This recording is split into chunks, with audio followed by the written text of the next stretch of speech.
Bear Essentials podcast gives older bears a place to gather for real talk regarding topics and issues that they can relate to. Here at the Bear Essentials, we aren't just having conversations. We are looking to provide actionable intelligence through real-life experience and expertise of our guests. Our mission is to build a strong community that elevates and motivates people to go beyond their limiting beliefs by helping them realize that getting older is not an excuse to hibernate on their goals, but a reason to work harder.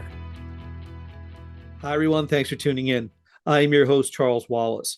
Today's guest is a coach, and he works with high-level performers, ranging from surgeons to tech-mavens to serial entrepreneurs and much more. He helps them to expand and enhance their lives. Ultimately, he helps them to live the life they expected to live as a successful adult. So please, without further ado, let's welcome Keith Allen Johns to the show. But first, a word from our sponsor. The Bear Essentials podcast is sponsored by Fire Beast Jerky. With flavors ranging from tropical flair to sweet reaper, Fire Beast has something for all jerky lovers. And with over 30 years of experience making small batch, big flavor jerky, Fire Beast is sure to deliver quality, affordable jerky directly to your doorstep anywhere in America. So head on over to firebeastjerky.com and be sure to use code BEAR10 at checkout and receive 10% off your order from Fire Beast, the heat that is sweet.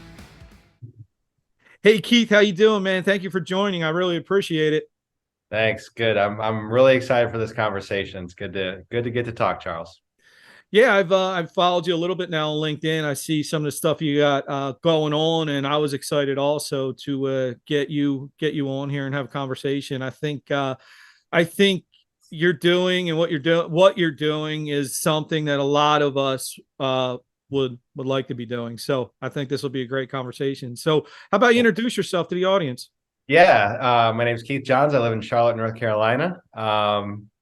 I am not everything I look like from the outside, right? I've had a heck of a ride. My life hasn't always been easy. And this entrepreneurship thing didn't come naturally to me. But about 3 years ago, I hired my first coach and I said, listen, I feel like there should be more to life. I feel like I should have more agency and some more time. Am I crazy? She's like, you're not crazy. You're going to have to go through a lot to get it, but let's see if you can do it. And so just a couple of days ago, I celebrated 2 years out of corporate. And I learned how to start my own coaching business, learned how to create transformations in people's lives. And my business it's iterated over time. And now what I really like to do is help people start their own side hustle and try and build it up to exit. It's waking people up to what the opportunities are in the world. That's my job. So I love the sounds of that, and I love what you're doing. So let me step back though. Yeah. How long were you having that itch to kind of get out of corporate? Yeah, that's so funny. I was just talking to one of my clients yesterday. He's like, I don't know, Keith, I just got this itch. I'm like, brother, people who have the itch, they call it the itch. They know it's the itch. So I'm 11 and a half years clean and sober. So I had to start my life over from nothing 11 and a half years ago. Almost died. Walked out of the hospital with like $5 in my pocket, no job, no place to live, like nothing, and realized I need a framework for life. I need to figure out how to rebuild this thing so that it's sustainable.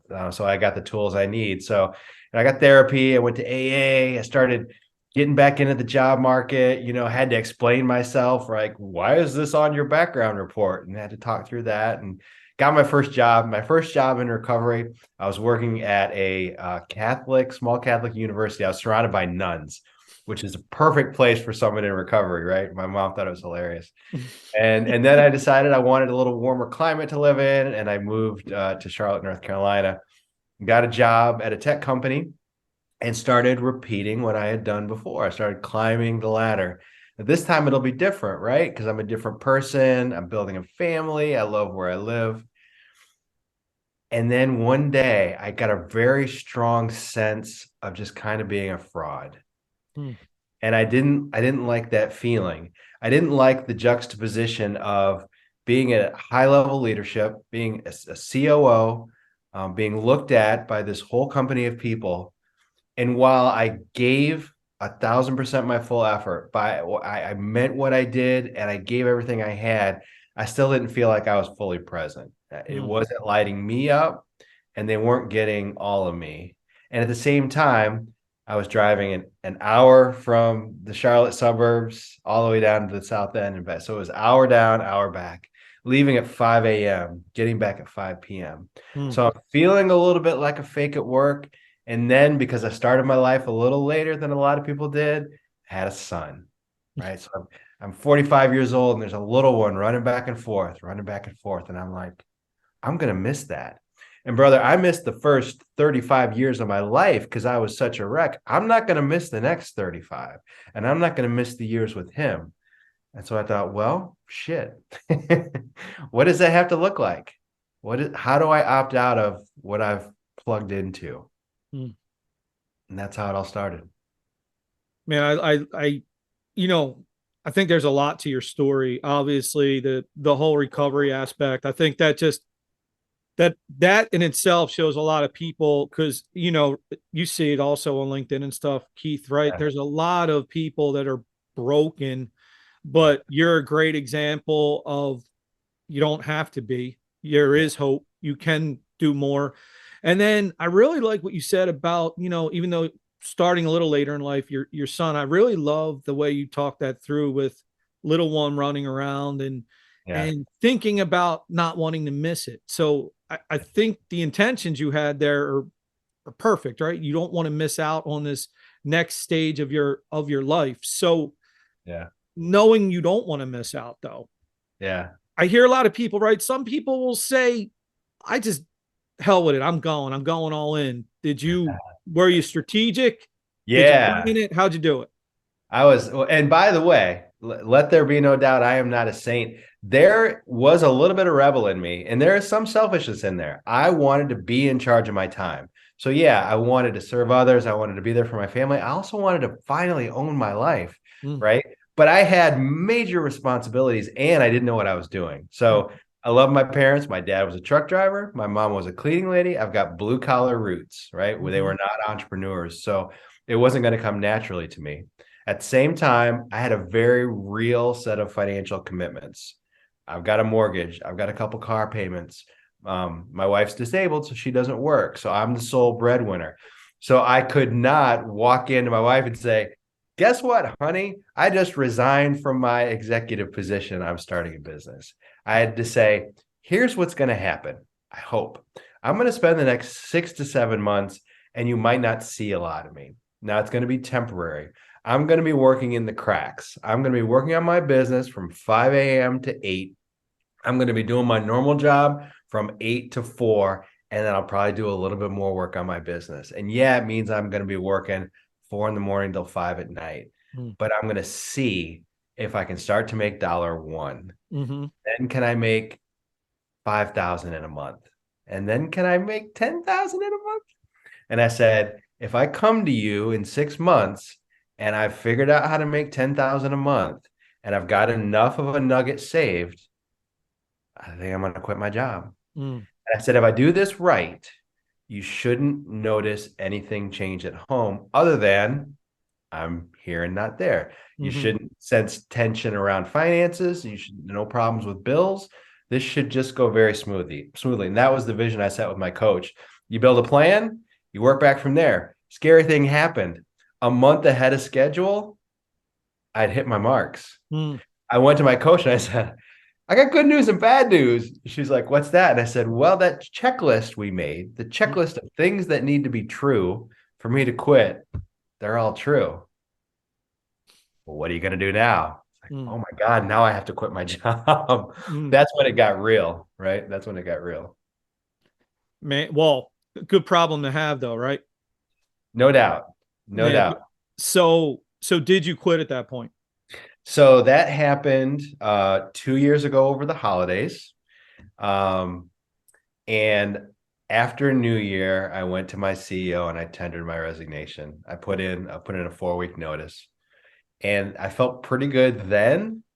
But between about January 3rd and the end of January, I noticed I was getting my last paycheck. Mm, I looked at my calendar and it was like, your calendar says payday. And then 2 weeks yeah. later, it says payday. And 2 weeks, and it's been that way your whole life. And then in February, there's no money coming in. I called my coach in the middle of January and I said, I am freaking out. Mm, And God love coaches and the roles they play. They know when to punch you in the nose and they know when to give you a hug. And Lauren Woodrick is my first coach and is an amazing person. She punched me in the nose. mm, I was sitting here on this screen and I said, I am vomit comet, Lauren. I just want to throw up all day long. She shrugged her shoulders and got a little attitude and said, maybe you're not cut out for it. mm, And she just sat there. And so now every emotion under the sun is tearing through my body. I'm pissed because I mhm, want to be coddled. Why mhm, aren't you telling me it's going to be okay? Why aren't you reassuring me? Well, she was testing me, mm, right? Are you rebellious enough? Are you determined enough? Are you pissed enough to stand up to me? And after about 60 seconds, I said, bleep it. I'm in. And later, she would go on to tell me that's one of the most difficult things in our relationship she's ever had to do. But she was doing it out of service. She mm, needed to say, you're not going to be coddled. It's not going to be easy. This is how it is. The price you have to pay for success is doing stuff other people might not be comfortable doing, going through hard challenges that other people might not be willing to gut through. This is part of it. If she had coddled me, I might not have made it as far as I had, but she galvanized me with that. mm, And I tell you what, the first day I didn't report into work was magical. mm. It was magical. That's fantastic.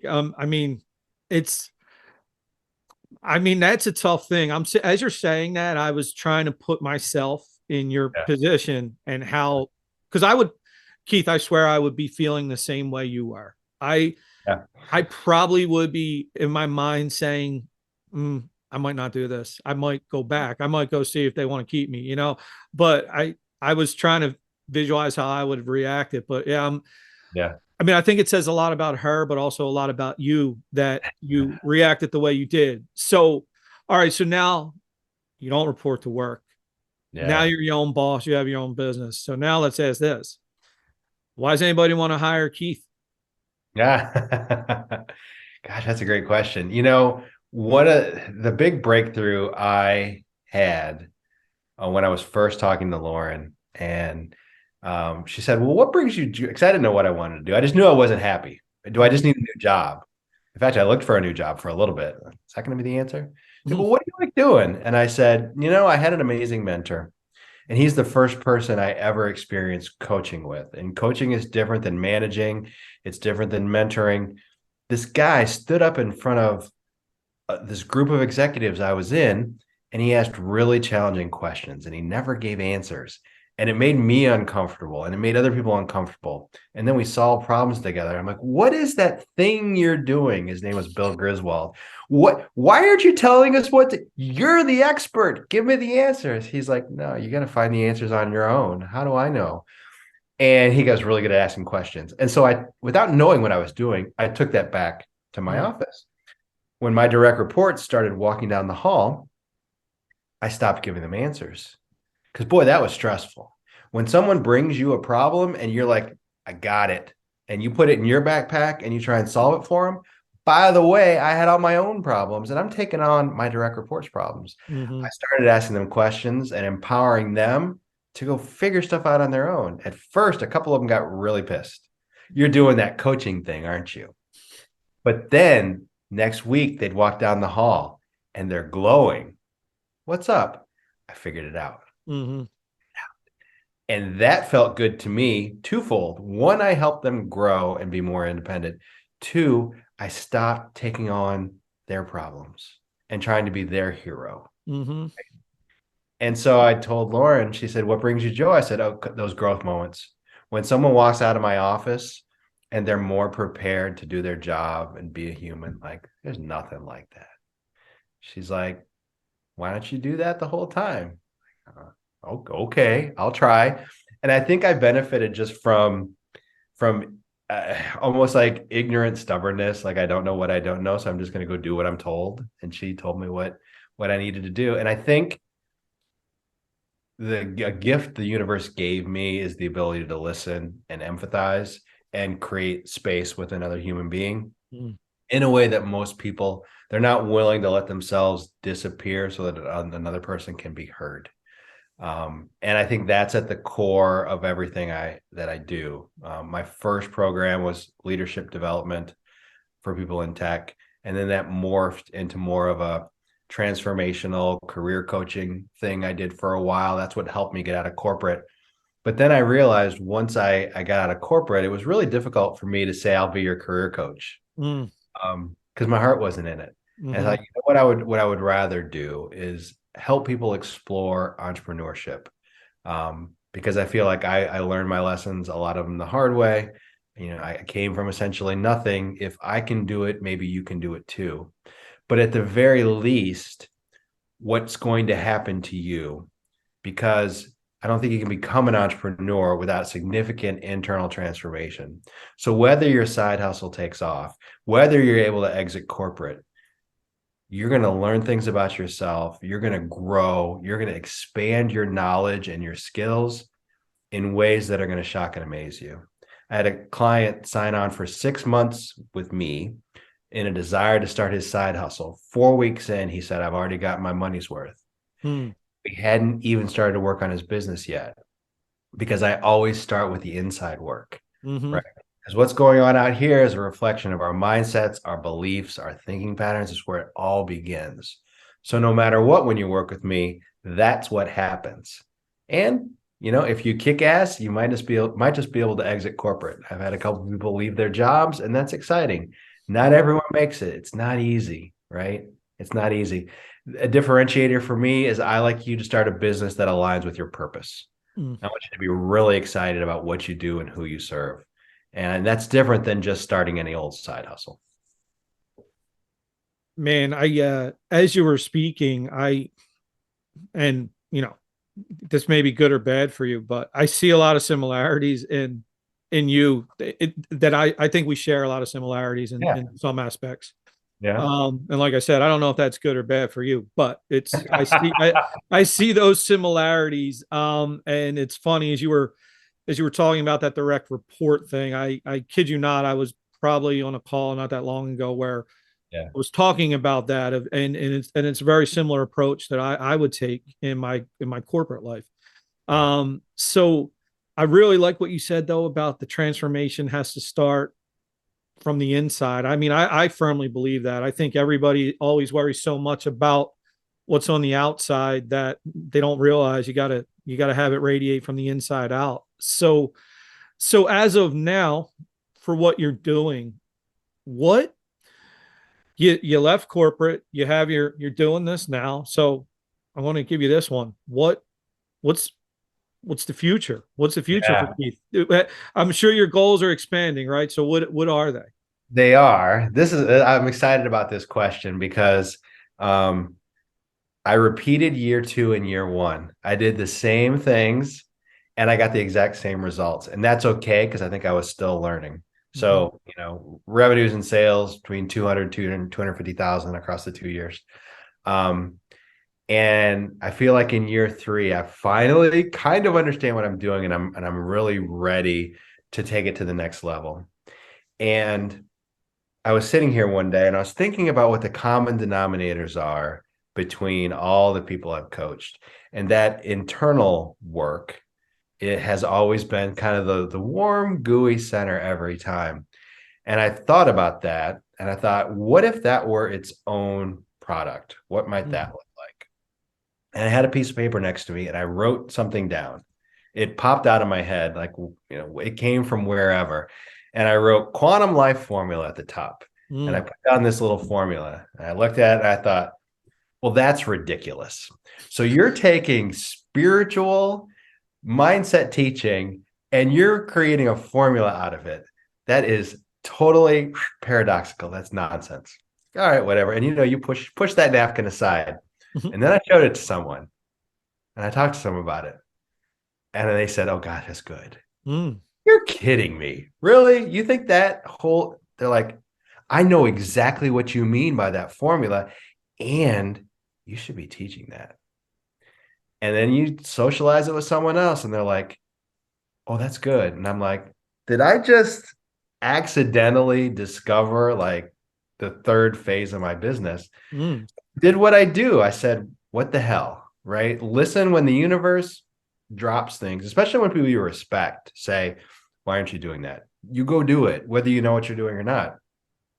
So I took a couple of weeks and just kind of closed myself off. And I said, okay, if I take this formula and break it up into a bunch of modules, how do I teach it? And I'm telling you, Charles, I was so in flow.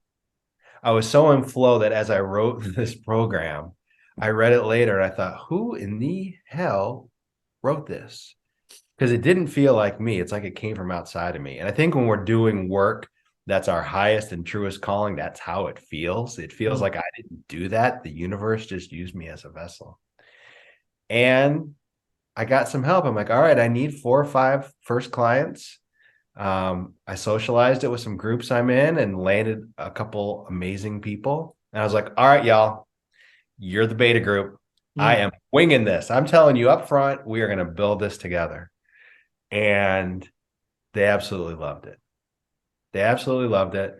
I said, cool, I'm going to test it again. I got a next group and did it so I could deliver it in a more refined way. By the way, still not marketing it. So just referrals and things like that. And I just launched the third cohort of that product. And so now I've delivered it 3 times. Mm. And I think for the first time, I have something that doesn't require 1,000% of me. I think when you work with me as a solopreneur, I've got to get pretty deeply involved in you day to day. There's a lot of nuance. It's an 18-month, maybe 2-year journey. Mhm. The quantum life formula, it starts to transform people like immediately. It really starts to change how you show up and how you experience life. It helps you shift your reality right off the bat. And so I'm playing around with how to get this into more people. Mm. Because the things I hear from my clients are things that the program doesn't promise. Keith, I'm a better parent because you've given me these skills. Work is going better. I've got people who are high level executives at major financial institutions. I have people who work in operating rooms. It's attracting all of these amazing, accomplished professionals who are saying, I feel like I need better tools to enjoy my life fully. And it's impacting their families. It's really cool. And I feel like it's something that I can get to thousands and tens and hundreds of thousands of people. I think it's my thing. I think it's what's next. And so I'm trying to figure out how to grow that. And I've got a lot of people helping me, a lot of people behind the scenes. If anything's going to get me on Oprah Winfrey, I think it's going to be the quantum life formula. So we'll see. That's what's next. Man, that is awesome, Keith. And I wish you just watching you speak about it, you were glowing. So I get where you're coming from with that. That's fantastic. So all right, I like to end with this. The whole introspective of building from the inside out. Yeah. It's the one question that you tell somebody they need to ask themselves to start that introspective journey. I'll call it that transformation. Yeah. Gosh, I love the moments of joy question. That's a good one. If you're looking to change your vocation. But what I think is the most powerful question is you tell somebody that when you were a child, you couldn't wait to become an adult so you could make all your dreams come true. Because when you're a child, you think, once I'm an adult, I'll have the freedom and the decision-making power and the money to live life the way I wanted to. When are you actually going to make those dreams you had as a child come true for you as an adult?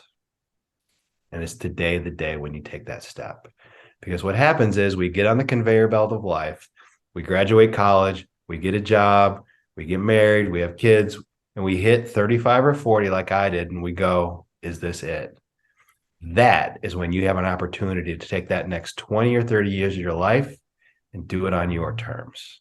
Question is, do you see that pattern in yourself, and are you ready to do something about it? I love that answer, man. That was very poignant to me. I love the way you stated that, man. So, all right, Keith, how can people get in touch with you if they want brother. to use you for your services? Look me up on LinkedIn. I am sort of notorious for not having a website yet. My entire business was built on LinkedIn. So look me up at Keith Allen Johns, but there's a website that's coming. Finally, taking my lean business and adding some more marketing. But find me on LinkedIn, follow me, connect me, send me a DM. I would love to talk to anybody who wants to share these ideas. And I will just give Keith a plug here. I kind of discovered Keith on LinkedIn. I think we discovered each other, and I've been a better person for it. I really enjoy his content. So I highly suggest, if you're on LinkedIn, follow Keith. You'll get some definite benefits out of it. I know I have. So, well, everyone, thank you very much. I hope this benefits all you, and thank you for listening. Keith, thank you for your time. I really appreciate it. Thank you, Charles. This My has pleasure. been the Bear Essentials. Thanks for listening, and remember, never hibernate on your goals.